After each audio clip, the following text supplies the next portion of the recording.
Hello students, welcome back to my YouTube channel smart study science classes.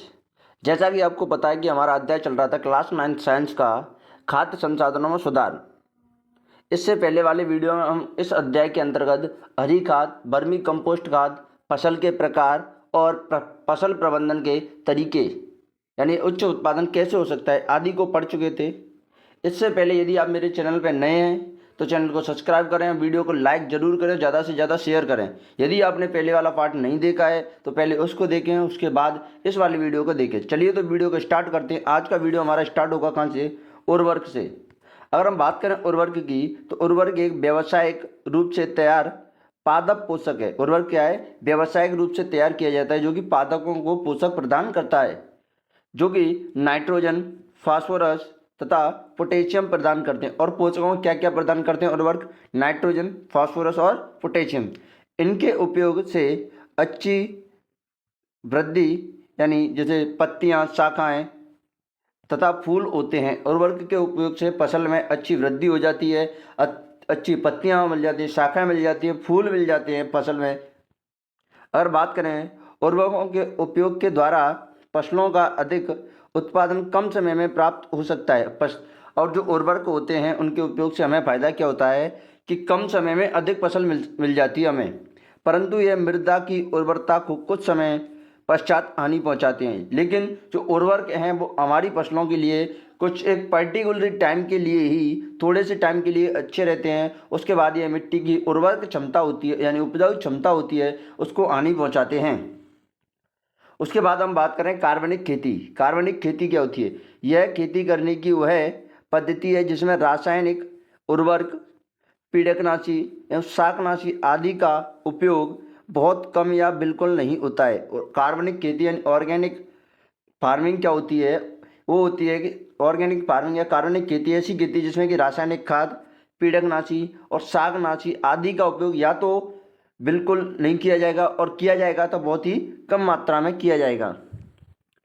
इस पद्धति में अधिकाधिक कार्बनिक खाद, कृषि अपशिष्ट का फन पुनःचक्रण एवं जैविक कारक जैसे कि नील हरित शैवाल का संवर्धन जैविक उर्वरक बनाने में उपयोग किया जाता है। अब कार्बनिक खेती में उपयोग क्या किया जाता है? कार्बनिक खेती के अंतर्गत कार्बनिक खाद उपयोग किया जाता है और जो कृषि अपशिष्ट होते हैं यानी कृषि के पश्चात अनाज के बाद जो पदार्थ बचते हैं उनका पुनःचक्रण किया जाता है। जैविक कारकों जैसे नील हरित शैवाल और जो नील हरित शैवाल होते हैं उनका संवर्धन और जैव उर्वरक मिलाने में किया जाता है। ठीक है। अगर हम बात करें उर्वरकों के द्वारा तो अगला पॉइंट आता है हमारा सिंचाई। अब विभिन्न अंतरालों में खेत में पानी देना क्या कहलाता है? सिंचाई कहलाता है। अब सिंचाई किस किस के द्वारा हो सकती है? तो सिंचाई आपकी कुएं के द्वारा भी हो सकती है, नहर के द्वारा भी हो सकती है, नदियों द्वारा भी हो सकती है, तालाबों द्वारा भी हो सकती है। अगर हम बात करें कुओं की सबसे पहले तो कुएं दो प्रकार के होते हैं। कितने प्रकार के होते हैं? दो प्रकार के होते हैं कुएं, जिसमें सबसे पहला आता है खुदे हुए कुएं और दूसरा आता है नलकूप। नलकूप भी एक प्रकार का कुआं ही है। अगर हम बात करें खुदे हुए कुएं तो खुदा हुआ कुआं द्वारा भूमिगत जल स्तरों में स्थित पानी को एकत्रित किया जाता है। खुदे हुए कुआं में किया जाता है, पानी को एकत्रित किया जाता है। एक तरीके से आप गड्ढे मान सकते हैं। उसके बाद है नलकूप में पानी गहरे जल स्तरों से निकाला जाता है और नलकूप के अंतर्गत जो पानी होता है वो किससे निकाला जाता है? गहरे जल स्तरों से। जैसे अपन घरों के लिए समर द्वारा पानी पीने के लिए निकालते हैं, उसी प्रकार नलकूप में खेती के लिए पानी गहरे जल स्तरों से निकाला जाता है यानी ज़मीन के नीचे से निकाला जाता है। उसके बाद आता है हमारा नहर। यह सिंचाई का एक बहुत विस्तारित तथा व्यापक तंत्र है। इनमें पानी एक या अधिक जलाशयों अथवा नदियों से आता है। नहरें क्या होती हैं? इनमें या तो बहुत से अधिक जलाशयों और नदियों से पानी आकर एकत्रित होता है। उसके बाद आती हैं नदियाँ। जिन क्षेत्रों में जलाशयों से कम पानी मिलने के कारण नहरों का भाव अनियमित अथवा अपर्याप्त होता है, वहाँ जल उठाव प्रणाली अधिक उपयोगी रहती है यानी नदियाँ अच्छी रहती हैं। यानी जिन क्षेत्रों जलाशयों से कम पानी होता है और नहरों का भाव अनियमित हो जाता है या अपर्याप्त रहता है, वहाँ उन क्षेत्रों में जल उठाव प्रणाली अधिक उपयोगी रहती है। उसके बाद आता है आपका तालाब। सिंचाई का अगला साधन तालाब। तो छोटे जलाशय जो छोटे क्षेत्रों में वे पानी का संग्रह करते हैं, तालाब का रूप ले लेते हैं। यानी जो पानी बहता रहता है उनको इकट्ठा कर लेते हैं। तो जो आपका छोटे जलाशय होते हैं वो किसका रूप ले लेते हैं? तालाब का रूप ले लेते हैं। उसके बाद है फसल पैटर्न। क्या है? फसल पैटर्न या फसल चक्र। तो किसी खेत में क्रमवार पूर्व नियोजित कार्यक्रम के अनुसार विभिन्न फसलों के उगाने को फसल चक्र कहते हैं। यानी एक के बाद एक इस प्रकार क्रम से फसल उगाने के तरीके को या प्रक्रिया को क्या कहते हैं? फसल पैटर्न या फसल चक्र कहते हैं। अब एक कटाई के बाद कौन सी फसल उगाया जानी चाहिए, यह नमी तथा सिंचाई की उपलब्धता पर निर्भर करता है। लेकिन फसल चक्र के अंतर्गत यह चीज़ निर्भर करती है कि अगली बार कौन सी फसल उगाई जाए, वहाँ की नमी और सिंचाई यानी सिंचाई की उपलब्धता कैसी है, इन दोनों चीज़ों पर एक के बाद कौन सी फसल उगाई जाए ये निर्भर करती है। उसके बाद है आपकी मिश्रित फसल। अब मिश्रित फसल की बात करें, जैसे कि आपको नाम से स्पष्ट है मिश्रित, यानी इसमें कोई दो या दो से अधिक फसलें होंगी। मिश्रित फसल तो यानी इसमें दो या दो से अधिक फसलें होंगी। इसमें दो अथवा दो से अधिक फसलों का एक साथ ही एक खेत में उगाते हैं। जो मिश्रित फसल होती है वहाँ पर एक साथ ही दो फसलों को या दो से ज़्यादा फसलों को उगाते हैं। जैसे कि हम बात करें एग्जाम्पल के तौर पर तो गेहूँ और चना, दूसरा है गेहूँ और सरसों, तीसरा है आपका मूंगफली और सूर्यमुखी। ये है आपके मिश्रित फसलों के उदाहरण। उसके बाद है आपको अब अगर बात करें, इसमें हानि दोनों की संभावना कम हो जाती है। अब देखो जो आपकी मिश्रित फसल है उसके अंतर्गत हानि होने की संभावना कम हो जाती है, क्योंकि फसल के नष्ट हो जाने पर भी फसल उत्पादन की संभावना बनी रहती है। देखो आप दो फसल कर रहे हैं तो ऐसा हो सकता है कि मिश्रित फसल में एक फसल नष्ट हो जाए लेकिन दूसरी फसल नष्ट नहीं होगी। लेकिन आप जब सिंगल फसल करते हो तो उसमें एक ही फसल करते हो तो एक फसल नष्ट हो जाती है, तो उसमें हानि बनी रहती है। लेकिन मिश्रित फसल के अंतर्गत आप दो फसल कर रहे हो एक साथ, तो उसमें एक फसल नष्ट हो सकती है तो दूसरी नहीं होगी, दूसरी हो जाएगी तो एक नहीं होगी। मतलब कहने का मतलब ये है कि जो मिश्रित फसल होती है उसमें आपको हानि नहीं होती है और हानि होने की संभावना, फसल नष्ट होने की संभावना कम रहती है। उसके बाद आता है अंतरा फसलीकरण। इसमें दो अथवा दो से अधिक फसलों को एक साथ एक ही खेत में निश्चित पैटर्न पर उगाते हैं। देखो मिश्रित फसल में कोई पौधा कहीं उग सकता है, लेकिन अंतरा फसलीकरण में दो फसलें एक साथ उगाई जाएंगी, वो भी एक ही पैटर्न पर। अब पैटर्न पर कैसे बताते हैं? अंतरा फसलीकरण कहलाते हैं। जैसे कि कुछ पंक्तियों में एक प्रकार की फसल तथा अनेक एकांतर क्रम में स्थित दूसरी पंक्तियों में दूसरे प्रकार की फसल। जैसे कि मान लो ये जैसे मैंने रेड बनाया, ये एक प्रकार की फसल है और इसी को मैं दूसरा बना दूं ब्लैक से, तो ये आपका ये मान लो पूरा खेत है और इसमें जो रेड लाइन है वो एक फसल की पंक्ति है और जो ब्लैक लाइन है वो क्या है? दूसरी फसल की पंक्ति है। तो इस प्रकार इसमें अंतरा फसलीकरण में दो फसलों को एक साथ क्रमवार तरीके से पैटर्न के रूप में पंक्तियों में उगाया जाता है। उसे क्या बोलते हैं हम? अंतरा फसलीकरण। अगर एग्जाम्पल की बात करें तो सोयाबीन और मक्का। दूसरा उदाहरण है आपका बाजरा और लोबिया। लोबिया बोलते हैं आपकी रवास की जो फली आती है उसको बोलते हैं लोबिया। उसके बाद आता है टॉपिक आपका फसल सुरक्षा प्रबंधन। अब फसल की सुरक्षा वो किस प्रकार होगी, तो उसमें दिक्कत क्या क्या आती है, यानी क्या क्या परेशानी हो सकती है। तो सबसे पहला आपका खरपतवार। कौन सा आता है? खरपतवार। फसल के साथ कुछ अवांछित पौधे उग जाते हैं जिन्हें खरपतवार कहते हैं। मतलब फसल के साथ ऐसे पौधे भी उग जाते हैं जिन्हें आप नहीं चाहते कि ये आपकी फसल के साथ होंगे, उन्हें क्या कहते हैं? खरपतवार। जैसे कि एग्जाम्पल की बात करें हम खरपतवार की तो गोकरू, जिन्हें जैंथियम बोलते हैं, आपने नाम सुना होगा गोकरू। दूसरा है गाजर घास जिसे बोलते हैं पार्थेनियम। उसके बाद मोता जिसका नाम है साइरेनस एडियंटम। ठीक है, यह आपके खरपतवार के एग्जाम्पल। प्राय कीट पीड़क तीन प्रकार से पौधों पर आक्रमण करते हैं। जो कीट पीड़क होते हैं वो तीन प्रकार से पौधों पर आक्रमण करते हैं। अब तीन प्रकार से किस प्रकार करते हैं? पहला है यह मूल यानी जड़, तने तथा पत्तियों को काट देते हैं। पहला तो ऐसा हो सकता है कि जड़, तना, पत्ती को काट दें। दूसरा है यह पौधे के विभिन्न भागों को कोश के रस चूस लेते हैं।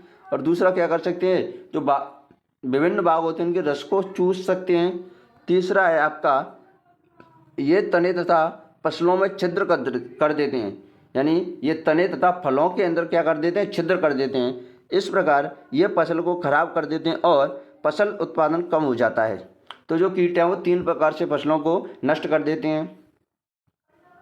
और हम बात करें आगे तो खरपतवार कीट तथा रोगों पर नियंत्रण कई विधियों द्वारा किया जा सकता है। जो खरपतवार है, कीट है या रोग हैं, उन पर नियंत्रण है वो कई विधियों से किया जा सकता है। इनमें से सर्वाधिक प्रचलित विधि पीड़कनाशी रसायन है। सर्वाधिक प्रचलित विधि क्या है कीटों पर नियंत्रण करने की? पीड़कनाशी रसायन। क्या है? पीड़कनाशी रसायन का उपयोग है। क्यों? इसके अंतर्गत शाकनाशी, कीटनाशी तथा कवकनाशी आते हैं। और जो रसायन है आपका पीड़कनाशी रसायन है, उसके अंतर्गत आपके शाकनाशी भी आते हैं, कीटनाशी भी आते हैं, कवकनाशी भी आते हैं। इस रसायनों को फसल के पौधों पर छिड़कते हैं अथवा बीज और मिट्टी के उपचार के लिए उपयोग करते हैं। जो रसायन होते हैं इनको क्या करते हैं हम, जो फसल हैं उनके पौधों पर छिड़कते हैं। उसके बाद आता है आपका अगला टॉपिक अनाज का भंडारण। अब भंडारण किस प्रकार करेंगे तो निरोधक तथा नियंत्रण विधियों का उपयोग कर भंडारण करने से पहले किया जाता है। जो निरोधक और नियंत्रण है उसका जो विधि है उनका उपयोग भंडारण करने से पहले किया जाता है। इन विधियों के भंडारण से पहले उत्पाद की नियंत्रित सफाई को अच्छी तरह से सुखाना, यानी पहले सूर्य के प्रकाश में और फिर हटाया जाता है तथा धूमक का उपयोग, फ्यूमिगेशन का उपयोग कर जिससे कि पीड़क मर जाएं। और जो जैसे मान लो कि आपको फसल एकत्र करनी है तो सबसे पहले आप क्या करोगे, जिस जगह पर एकत्र करनी है उसको साफ करोगे, वहाँ पर जो आपके केमिकल्स है, रसायन है, उनको छिड़कोगे और दीमक की जो दवा दीमक लग जाती है उसको भी फ्यूमिगेशन के द्वारा हटाओगे। दीमक लगने की दवाई डालोगे, उसके बाद अपनी फसल को आप वहाँ पर एकत्र करोगे। उसके बाद आपका टॉपिक आता है अगला पशुपालन। कौन सा टॉपिक आता है? पशुपालन।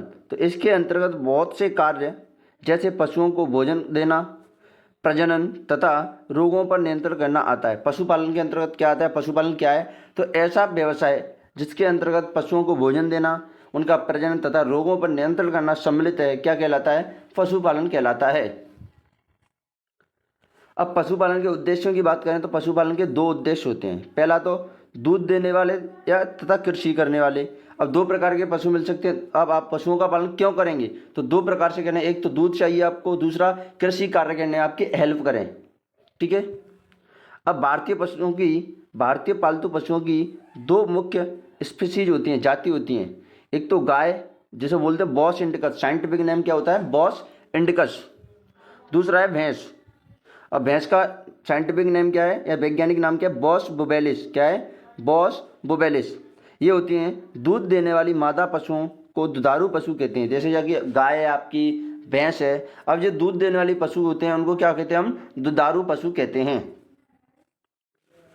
नोट है आपका कि दूध उत्पादन पशुओं के दुग्ध स्रावण के काल पर कुछ सीमा तक निर्भर करता है।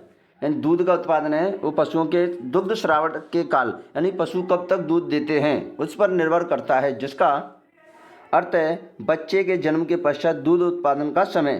दुग्ध स्रावण काल का मतलब है जैसे ही जो है आपका पशु है उसके अंदर जनन हुआ, उसके बाद बच्चे के जन्म के पश्चात कितना टाइम तक दूध देता है उसको बोलते हैं दुग्ध श्रावण काल। क्या बोलते हैं? दुग्ध श्रावण काल। लंबे समय तक दुग्ध श्रावण काल के लिए विदेशी नस्लों जैसे जर्सी, ब्राउन स्विस का चुनाव करते हैं। अगर मान लो आपको 2 साल 1 साल के लिए दूध की मात्रा रेगुलर रखनी है पशुओं के लिए तो आप उसके लिए विदेशी नस्लों का चयन करेंगे। जैसे कि आपने नाम सुना होगा जर्सी, जिसे बोलते हैं जर्सी, उसके बाद ब्राउन स्विस, ये आपकी नस्लों के नाम है। अगर देसी नस्लों की बात करूं मैं तो देसी नस्लों में जैसे रेड सिंधी, साहिवाल में रोग प्रतिरोधक क्षमता बहुत अधिक होती है। अगर आपको लंबे टाइम तक दूध चाहिए पशुओं से दूध लंबे टाइम तक प्राप्त करना है तो आपको विदेशी नस्लों में जर्सी और ब्राउन स्विस का चयन करना पड़ेगा और देसी नस्लों के अंदर रेड सिंधी और साहिवाल इनका चयन करना पड़ेगा।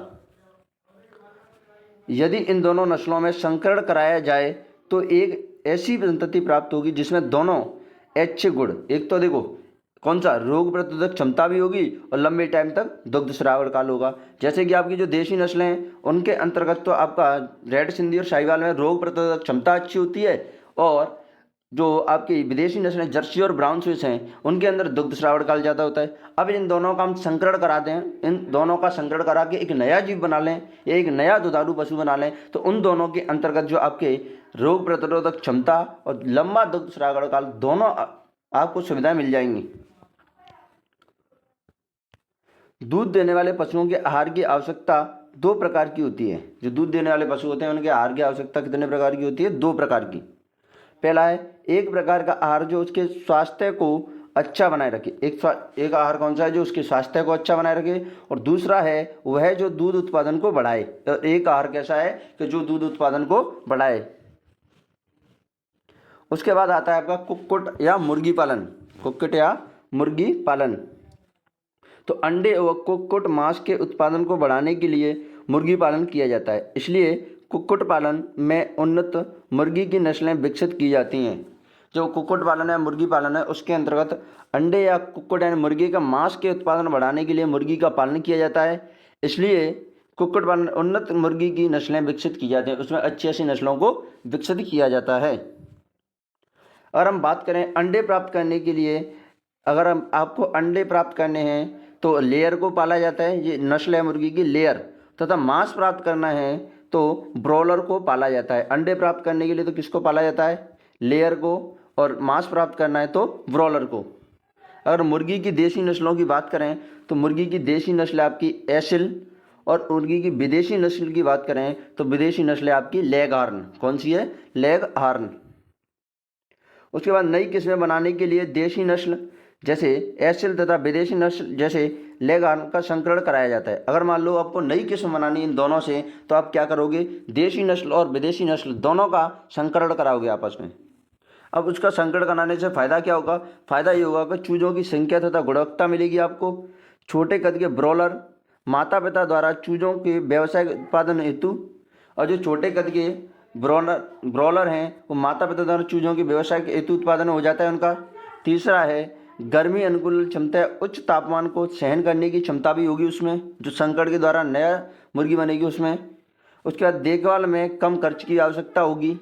और पांचवा पॉइंट है आपका अंडे देने वाले तथा ऐसी क्षमता वाले पक्षी जो कि कृषि उत्पादक से प्राप्त सस्ते रेशेदार आहार का उपयोग कर सकें। और आपको ऐसे जो पक्षी हैं वो भी मिल जाएंगे क्योंकि कृषि उत्पादकों से अपना कृषि रेशों से अपना आहार प्राप्त कर सकेंगे। ये जैसे ही आप देशी नस्ल मुर्गी की एसिल और विदेशी नस्ल लेगा उनका संकरण कराओगे तो इन क्वालिटी वाली मुर्गी है इनके संकरण के बाद आपको मिल जाएगी। उसके बाद है अंडों तथा ब्रॉयलर का उत्पादन। अब अंडों तथा ब्रॉयलर का उत्पादन कैसे होगा? यह क्या होता है? मुर्गी पालन में अच्छा उत्पादन प्राप्त करने के लिए अच्छी प्रबंधन प्रणालियाँ बहुत आवश्यक हैं। अगर देखो मुर्गी पालन आपको अच्छा करना है या अच्छी प्रबंधन, तो उसके लिए आपको क्या चाहिए? अच्छी प्रबंधन प्रणालियाँ। इसके अब कैसे? इसके अंतर्गत इनके आवास में उचित ताप। अब जो मुर्गी पालन है उनकी मुर्गियों के लिए उचित ताप की व्यवस्था हो, मतलब ये नहीं कि कभी ज़्यादा ठंड कभी ज़्यादा गर्म, एक्यूरेट जो टेम्परेचर है वो होना चाहिए उनके हिसाब से। तथा स्वच्छता का निर्धारण करके कुक्कुट आहार की गुणवत्ता को बनाए रखा जा सकता है, और उनकी स्वच्छता का भी ध्यान रखना पड़ेगा आपको। इनके साथ साथ रोगों तथा पीड़कों पर उनसे बचाव करना भी शामिल है। और अगर आपको अच्छी कुक्कुट पालन करना है तो उसका रोगों से भी बचाव करना होगा। ब्रॉयलर के आहार में प्रोटीन तथा वसा प्रचुर मात्रा में होते हैं। जो ब्रॉयलर होता है उसके आहार में आपको प्रोटीन, यानी जो उसको भोजन कराया जाएगा उसके भोजन में प्रोटीन भी प्रचुर मात्रा में होती है, और जो आपका वसा भी है वो भी प्रचुर मात्रा में होता है, मतलब अच्छी मात्रा में होता है। कुक्कुट आहार में विटामिन तथा विटामिन के की मात्रा भी अधिक रखी जाती है। जो कुक्कुट आहार है उनके आहार में, यानी मुर्गी पालन में आहार में जो विटामिन के की मात्रा है वो भी अधिक रखी जाती है। जीवाणु, विषाणु, कवक, परजीवी तथा पोषण हीनता के कारण मुर्गियों में कई प्रकार के रोग हो सकते हैं। देखो जो आपके मुर्गी होती हैं उनकी जीवाणु, विषाणु, कवक, परजीवी या पोषण की कमी के कारण कई प्रकार के रोग हो सकते हैं। अतः सफाई तथा स्वच्छता का विशेष ध्यान रखना चाहिए। यदि आप उनकी सफाई और स्वच्छता का विशेष ध्यान नहीं रखोगे तो उनके अंदर रोग भी हो जाते हैं। मुर्गियों को संक्रामक रोगों से बचाने के लिए टीका लगवाना चाहिए। अगर आपको मुर्गियां संक्रामक रोग से बचानी है, तो आप चाहते हो कि आपकी मुर्गियों के अंदर रोग नहीं हो, तो आपको उनके अंदर क्या लगवाना चाहिए? टीका लगवाना चाहिए। अगला टॉपिक आपका मत्स्य उत्पादन या मछली उत्पादन। तो मछली उत्पादन में पंख युक्त मछलियाँ, कवचीय मछलियाँ जैसे प्रॉन तथा मोलस्का शामिल हैं। अगर मछली उत्पादन की बात करें तो मछली उत्पादन में पंख युक्त मछलियाँ भी आती हैं, कवचीय मछलियाँ भी आती हैं, और जैसे प्रॉन और मोलस्का, एग्जाम्पल के तौर पर प्रॉन और मोलस्का। मछली प्राप्त करने की दो विधियाँ हो सकती हैं। कितनी विधि हो सकती हैं? दो। अब कौन कौन सी? एक तो प्राकृतिक स्रोत जिसे मछली पकड़ना भी कहते हैं, और दूसरा मछली पालन। तो मछली प्राप्त करने के लिए दो विधियाँ, एक तो प्राकृतिक स्रोत जिसे मछली पकड़ना भी कहते हैं, दूसरा स्रोत है मछली पालन। अगर हम बात करें समुद्री मत्स्य की, मतलब समुद्र की मछलियाँ, तो भारत का समुद्री मछली संसाधन क्षेत्र 7500 किलोमीटर समुद्री तट तक तथा इसके अतिरिक्त समुद्र की गहराई तक है। जो समुद्री मत्स्य यानी भारत का समुद्री मछली संसाधन क्षेत्र है वो 7500 किलोमीटर समुद्री तट तक और उसकी गहराई तक फैला हुआ है। और बात करें सर्वाधिक प्रचलित समुद्री मछलियाँ, तो पॉम्फ्रेट, क्या नाम है? पॉम्फ्रेट, मैकरल, टुना, सर्डाइन तथा बॉम्बे डक हैं। ये आपकी सर्वाधिक प्रचलित समुद्री मछलियों के नाम हैं, जो समुद्री मछली पकड़ने के लिए विभिन्न प्रकार के जालों का उपयोग किया जाता है। अगर आप समुद्री मछलियों को पकड़ना चाहते हो तो आपको विशेष प्रकार के जालों, विभिन्न प्रकार के जालों का उपयोग करना होगा। उसके बाद है कुछ आर्थिक महत्व वाली समुद्री मछलियों को समुद्री जल में संवर्धन किया जाता है, मतलब बनाया जाता है या उनका पालन पोषण किया जाता है। जैसे बात करें मुलेट, भेटकी तथा पर्ल स्पॉट यानी पंख युक्त मछलियाँ है। कौन सी? Pearl spot. झींगा जो कि कब की कवचीय मछलियाँ है। मसलत, ऑयस्टर एवं साथ ही समुद्री खरपतवार, ये आपके कुछ आर्थिक महत्व की समुद्री मछलियाँ हैं। ऑयस्टर का संवर्धन मोतियों को प्राप्त करने के लिए भी किया जाता है। जो ऑयस्टर होता है आपका, उसका संवर्धन किसके लिए भी किया जाता है? जो आपके मोतियों को प्राप्त करने के लिए। इस प्रणाली को समुद्री संवर्धन या मैरीकल्चर कहते हैं। इस प्रणाली को क्या नाम दिया गया? मछलियों के पालन को मैरीकल्चर। क्या नाम दिया गया? मैरीकल्चर। दूसरा है आपका अंतःस्थलीय मत्स्यिकी, यानी खारे जल के संसाधन जहाँ समुद्री जल तथा ताजे जल मिश्रित होते हैं, जैसे कि नदी मुख यानी एस्चुरी, यहाँ पर नदियाँ मिलती हैं, वहाँ पर एस्चुरी तथा लेगून भी महत्वपूर्ण मत्स्य भंडार हैं। देखो ये बोल रहा है अंतःस्थलीय मत्स्यिकी, यानी खारे जल के संसाधन और ताजे जल के संसाधन जहाँ पर मिलते हैं वहाँ पर उनको क्या नाम दिया गया है? वहाँ पर मछलियाँ बहुत होती हैं, नाम क्या है? एक तो नदी मुख मिलती है, नदी मिलती है तो एस्चुरी, और लेगून है समुद्र मिलते हैं। जब मछलियों का प्रकरण या अंतःस्थलीय यानी नाले, तालाब, पोखर, नदियाँ वाले स्रोतों पर किया जाता है तो उत्पादन अधिक नहीं होता। मछली संवर्धन कभी कभी धान की फसल के साथ भी किया जाता है, लेकिन मछली संवर्धन आपका है जो मछलियों का पालन पोषण है वो आपके कभी कभी धान के साथ भी किया जाता है। लेकिन आप प्रकरण या अंतःस्थलीय मछलियों का संवर्धन आप नाले, तालाब, पोखर या नदियों वाले स्रोतों पर करेंगे तो तब उसका उत्पादन अच्छा नहीं होगा। उसके बाद है कटला मछली जल की सतह से अथवा अपना भोजन ले लेती है। जो कटला मछली है वो अपना भोजन कहाँ से लेती है? जल की सतह से। लेकिन रोहू मछली तालाब के मध्य क्षेत्र से अपना भोजन लेती है। और जो रोहू मछली होती है आपकी वो कहाँ से अपना भोजन करती है? तालाब के मध्य क्षेत्र से। लेकिन मृगल तथा कॉमन कार्प तालाब की तली से अपना भोजन लेती हैं। तो देखो आप तीनों प्रकार की मछलियाँ दे सकते हैं, जो सतह से भोजन लेती हैं और जो मध्य क्षेत्र से भोजन लेती हैं और जो तालाब की सतह से, जो आपकी तली है नीचे से, सबसे नीचे से भोजन लेती हैं। उसके बाद ग्रास कॉपर खरपतवार खाती है। ग्रास कॉपर मछली को किसको खाती है? खरपतवार को। नोट है आपका, मछली संवर्धन के लिए एक अच्छी गुणवत्ता वाले डिम्बों का उपलब्ध न होना एक गंभीर समस्या है। मतलब मछली संवर्धन के लिए अच्छी गुणवत्ता डिम्बों का यानी उनका लालच नहीं होना। अगर मछली संवर्धन करना चाहते हो आप तो उनके लिए भोजन की व्यवस्था ना होना या उनके लिए लालच ना होना एक गंभीर समस्या है। अब अगला टॉपिक आता है आपका मधुमक्खी पालन। तो मधु या शहद का सर्वत्रिक उपयोग होता है। अतः इसके लिए मधुमक्खी पालन का उद्यम एक कृषि उद्योग बन गया है। देखो जो आपका मधु या शहद है उसका उपयोग हर जगह किया जाता है और इसके लिए आपका मधुमक्खी पालन है वो उद्यम कृषि उद्योग बन गया है। क्योंकि मधुमक्खी पालन से पूंजी निवेश कम होता है, मधुमक्खी पालन में आपका पूंजी निवेश कम होगा, इसलिए किसान इसे धनार्जन का अतिरिक्त साधन भी मानते हैं। और किसान लोगों के लिए क्या है, धन अर्जित करने का एक अतिरिक्त साधन, क्योंकि इसमें पैसा कम लगता है और मिलता ज़्यादा है। मोम का उपयोग औषधि तैयार करने में किया जाता है। जो मोम है उसका, जैसे शहद निकालने के बाद मधुमक्खियों के पास जो मोम बचता है उसका उपयोग किसमें किया जाता है, औषधि तैयार करने के लिए।